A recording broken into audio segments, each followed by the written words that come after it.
तमिलनाडु की राजनीति, जहां सिनेमा और सत्ता का रिश्ता हमेशा बेहद गहरा रहा है। कभी एमजी रामचंद्रन, फिर जयललिता और अब एक नया फिल्मी चेहरा राजनीति के केंद्र में है विजय। उनकी पार्टी तमिलगा वेत्री कजागम यानी टीवीके ने अपने पहले ही विधानसभा चुनाव में 108 सीटें जीतकर तमिलनाडु की राजनीति में भूचाल ला दिया है। लेकिन कहानी में ट्विस्ट ये है कि 108 सीटें जीतने के बावजूद टीवीके बहुमत से 10 सीट दूर रह गई। अब सबसे बड़ा सवाल यही है कि सबसे बड़ी पार्टी होने के नाते विजय को सरकार बनाने का पहला मौका मिलना चाहिए, या फिर जिस गठबंधन के पास 118 विधायकों का समर्थन हो उसे प्राथमिकता मिलनी चाहिए। यानी मामला सिर्फ राजनीति का नहीं बल्कि संविधान, राज्यपाल और लोकतंत्र की व्याख्या का बन चुका है। भारत में सरकार बनाने का नियम सिर्फ सबसे बड़ी पार्टी होना नहीं है, असल सवाल ये होता है कि किसके पास बहुमत है। तमिलनाडु विधानसभा में बहुमत का आंकड़ा 118 है।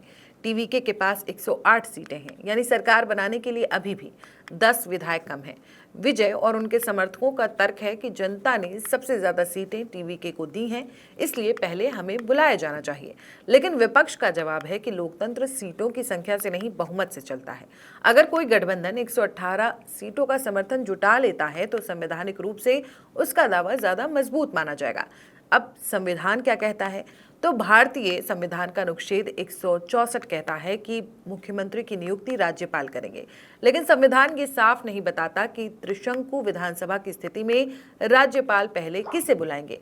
यहीं से शुरू होता है गवर्नर का विवेकाधिकार। संविधान विशेषज्ञों के मुताबिक राज्यपाल की पहली जिम्मेदारी ये सुनिश्चित करना है कि जिसे भी सरकार बनाने के लिए बुलाया जाए वो सदन में बहुमत साबित कर सके। यानी सिर्फ सबसे बड़ी पार्टी होना काफी नहीं है। सुप्रीम कोर्ट ने इस पर क्या कहा है ये भी आपको बता देते हैं। भारत में इस मुद्दे पर कई बार विवाद भी हो चुके हैं और हर बार सुप्रीम कोर्ट ने एक बात दोहराई है कि बहुमत का फैसला राजभवन में नहीं विधानसभा के फ्लोर पर होगा। 1994 का मशहूर SR Bommai versus union of India case इसी वजह से ऐतिहासिक माना जाता है। सुप्रीम कोर्ट ने साफ कहा था कि अगर किसी सरकार के बहुमत पर संदेह हो तो फ्लोर टेस्ट कराया जाए, यानी असली परीक्षा विधानसभा में होती है। तमिलनाडु का मामला नया जरूर है, लेकिन ऐसा पहली बार नहीं हो रहा। 2017 में गोवा और मणिपुर में कांग्रेस सबसे बड़ी पार्टी बनी थी, लेकिन बीजेपी ने तेजी से गठबंधन बनाकर बहुमत जुटा लिया। राज्यपाल ने बीजेपी को बुलाया और सरकार बन गई, यानी सबसे बड़ी पार्टी सत्ता से बाहर रह गई। 2018 में भारतीय जनता पार्टी 104 सीटों के साथ सबसे बड़ी पार्टी बनी, लेकिन बहुमत नहीं था। कांग्रेस और जेडीएस ने मिलकर बहुमत का दावा पेश किया। राज्यपाल ने पहले बीजेपी को बुलाया, लेकिन फ्लोर टेस्ट से पहले ही BS येदियुरप्पा ने इस्तीफा दे दिया। फिर कांग्रेस जेडीएस की सरकार बनी। 2019 में महाराष्ट्र में बीजेपी सबसे बड़ी पार्टी थी, लेकिन शिवसेना, कांग्रेस और एनसीपी ने गठबंधन बनाकर बहुमत जुटा लिया और आखिरकार सरकार गठबंधन की बनी। यानी भारतीय राजनीति में कई बार नंबर 1 पार्टी भी सत्ता से बाहर रह चुकी है। अब तमिलनाडु में भी वही खेल शुरू हो चुका है। तमिलगा वेत्री कजागम का दावा है कि उनके पास 112 विधायकों का समर्थन है, लेकिन बहुमत के लिए अभी भी 6 विधायक कम है। दूसरी तरफ ऑल इंडिया अन्ना द्रविड़ा मुनेत्रा कजागम यानी AIADMK साफ कह चुकी है कि वो टीवीके को समर्थन नहीं देगी। यानी अब सवाल सिर्फ राजनीति का नहीं बल्कि हॉर्स ट्रेडिंग के खतरे का भी है।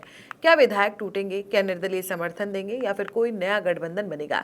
इस पर राज्यपाल की भूमिका भी अहम है। तमिलनाडु के राज्यपाल राजेंद्र विश्वनाथ आर्लेकर इस समय सबसे अहम किरदार बन चुके हैं। अगर वो विजय को पहले बुलाते हैं तो विपक्ष कहेगा कि सबसे बड़ी पार्टी को फायदा दिया गया। अगर किसी गठबंधन को बुलाते हैं तो टीवीके इसे जनादेश का अपमान बताएगी। यानी जो भी फैसला होगा विवाद लगभग तय माना जा रहा है। अगर किसी दल को लगे कि राज्यपाल ने पक्षपात किया है, क्योंकि राज्यपाल का विवेकाधिकार पूरी तरह असीमित नहीं होता, उनके फैसलों की न्यायिक समीक्षा हो सकती है। लेकिन इस पूरे घटनाक्रम में सबसे बड़ा सवाल यही है, क्या लोकतंत्र में सबसे बड़ी पार्टी को प्राथमिकता मिलनी चाहिए या फिर सिर्फ वही सरकार बनाए जो स्पष्ट बहुमत दिखा सके? यानी जनादेश ज्यादा बड़ा है या नंबर गेम? फिलहाल तमिलनाडु की राजनीति पूरी तरह एक राजनीतिक थ्रिलर बन चुकी है। एक तरफ फिल्म स्टार से नेता बने विजय, दूसरी तरफ गठबंधन की राजनीति और बीच में राज्यपाल का फैसला। अब सबकी नजर इसी बात पर है, क्या विजय पहली बार मुख्यमंत्री पद तक पहुंच पाएंगे या फिर सबसे बड़ी पार्टी होने के बावजूद सत्ता उनके हाथ से निकल जाएगी? क्योंकि भारतीय राजनीति में कई बार चुनाव जीतना काफी नहीं होता, सरकार बनाने के लिए बहुमत जीतना पड़ता है।